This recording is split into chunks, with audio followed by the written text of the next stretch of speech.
సరుకు రవాణా అంటే బై రోడ్డు, రైలు, అట్లాగే ఓడల ద్వారా, విమానాల ద్వారా. ఇవి కాకుండా ఇప్పుడు ఈ మధ్యనే డ్రోన్ డెలివరీ అంటున్నారు.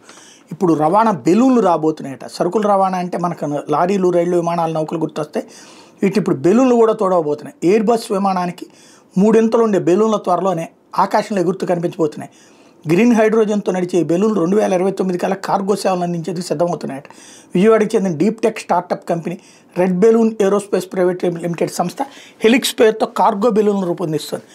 ఏఐతో పనిచేసే ఇలాంటి బెలూన్లు దేశీయంగా తయారు చేయడం ఇదే మొదటిసారి. వాణిజ్య రక్షణ అవసరాల కోసం వీటిని అభివృద్ధి చేస్తున్నారు.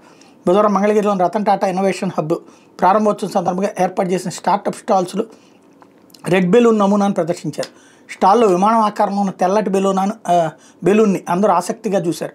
అంతరిక్ష రంగంలో పరిశోధన అభివృద్ధి విభాగాల్లో పనిచేసిన అనుభవం ఉన్న doctor PS Kiran, Sirish Pallikonda red balloon సంస్థ స్థాపించారు. బెలూన్ డిజైన్ను కూడా వాళ్లే రూపొందించారు. సహజంగా ఎయిర్ బస్ విమానం చాలా పెద్దదిగా ఉంటుంది.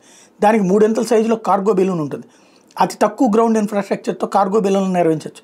రవాణా సదుపాయాలు లేని మారుమూల ప్రాంతాలు, ప్రకృతి వైపరీత్యాల ప్రభావిత ప్రాంతాలకు సులువుగా సరుకులు రవాణా చేయొచ్చు.